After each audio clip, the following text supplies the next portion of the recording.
sobat, kembali lagi di channel Juara Donghua. Kali ini admin akan melanjutkan lagi alur cerita Battle Through the Heavens chapter terbaru. Sebelum kita ke alur ceritanya, admin ucapkan terima kasih kepada kawan-kawan yang selalu ngedukung channel ini berkembang. Sehat-sehat terus buat kalian semua ya. Oke, tanpa berlama-lama langsung saja kita ke alurnya.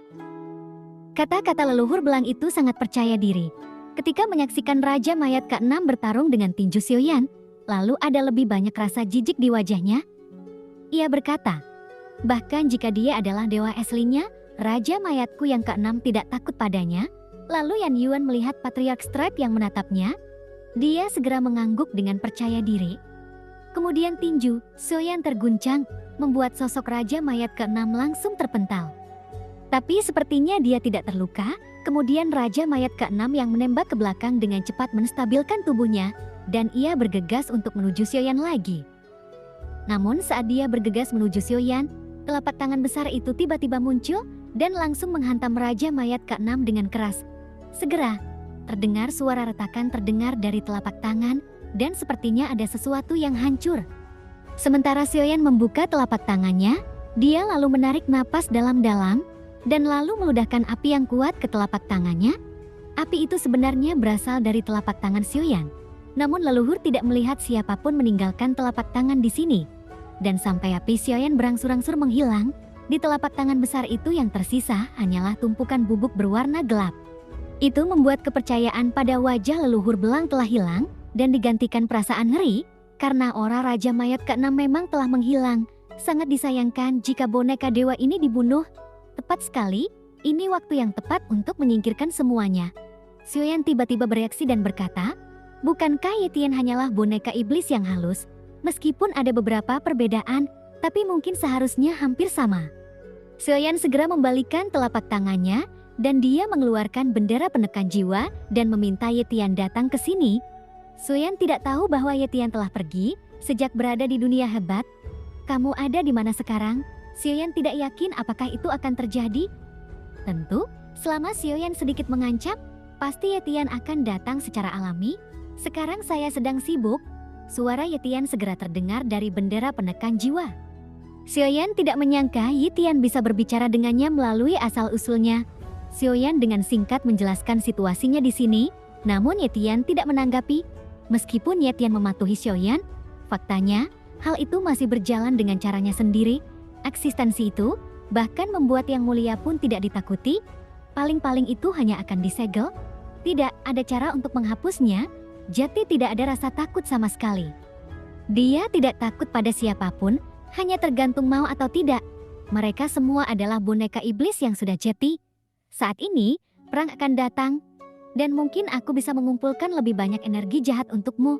Kamu sangat berisik. Suara marah Ye Tian akhirnya keluar. Kemudian Xiaoyan menggelengkan kepalanya tanpa da'a.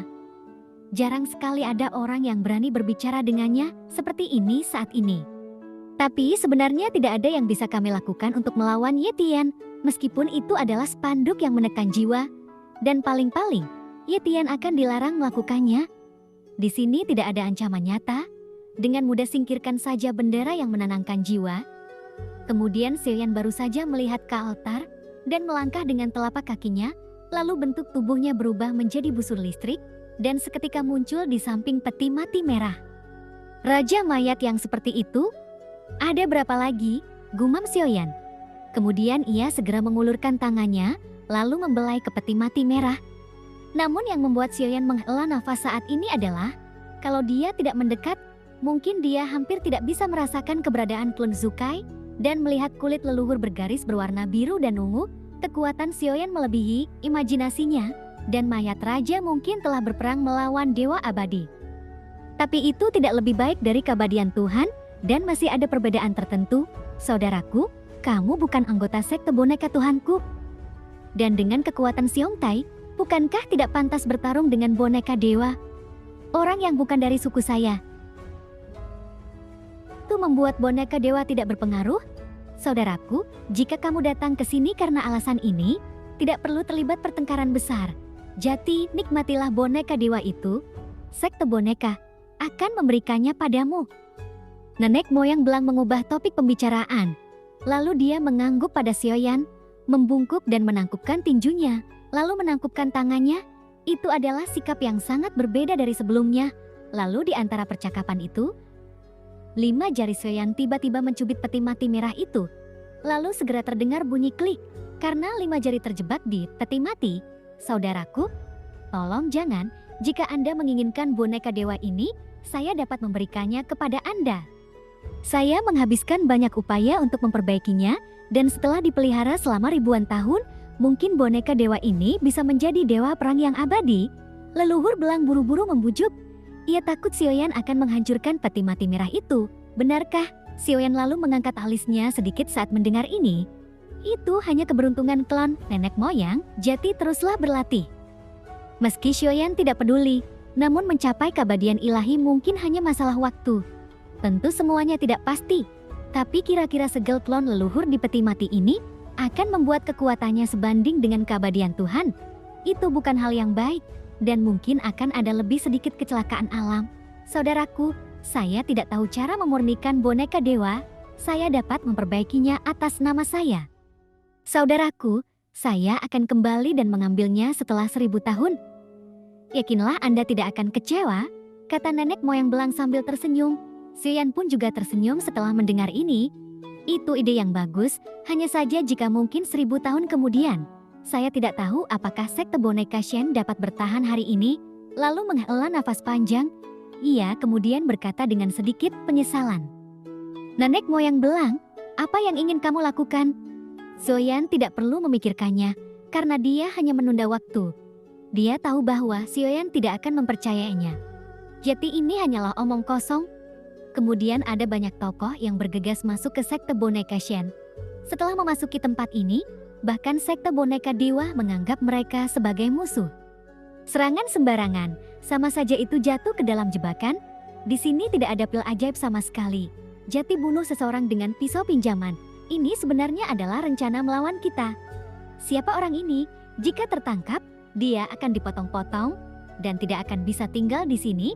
Ini menarik. Banyak sekali tokoh yang masuk ke tempat ini. Lalu di antara mereka, kekuatannya telah mencapai keabadian kaisar.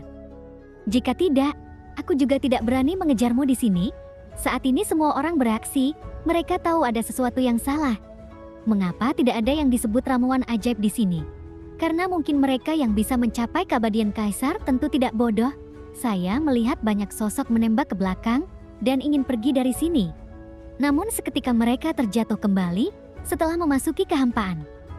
Dan tanpa terkecuali, semua kembali ke sekte boneka Shen. Apa yang terjadi? Mengapa begitu banyak nyamuk setan? Di area kegelapan yang luas, itu nampak seperti awan gelap. Karena masih ada jarak saat ini, tapi itu sudah menyelimuti sekte boneka Shen. Sekarang perhatikan baik-baik, masing-masing tingginya ratusan kaki dan memiliki tusukan jarum yang tajam. Lalu suara kepakan sayap secara bersamaan, itu membuat seluruh tengkorak bintang bergetar. Cepat bangunkan semua leluhur dan semua raja mayat. Bersiaplah untuk pertempuran untuk melindungi sekte ini. Xiaoyan yang berdiri di atas altar, dia juga mengangkat kepalanya. Sepertinya dia tidak tahu apa yang sedang terjadi. Namun nenek moyang belang pada awalnya tidak mengira bahwa itu karena Xiaoyan. Lalu dia berkata, "Saudaraku, tahukah kamu mengapa mereka datang ke sekte boneka Shen? Sekte boneka Shen biasanya berperilaku tinggi hati, Jati memiliki musuh yang tak terhitung jumlahnya. Namun sesuatu sebesar ini jarang terjadi, terutama ribuan nyamuk ajaib dalam jumlah sebesar itu. Ini sangat menakutkan. Mereka mungkin tidak datang untuk sekte boneka dewa," gumam Xiaoyan. Nenek moyang belang berpikir sejenak setelah mendengar ini. Lalu dia tiba-tiba menatap Xiaoyan, lalu berkata, "Mereka pasti datang untukmu." Nenek moyang belang pun kaget. Ini benar-benar menghancurkan mentalitasnya.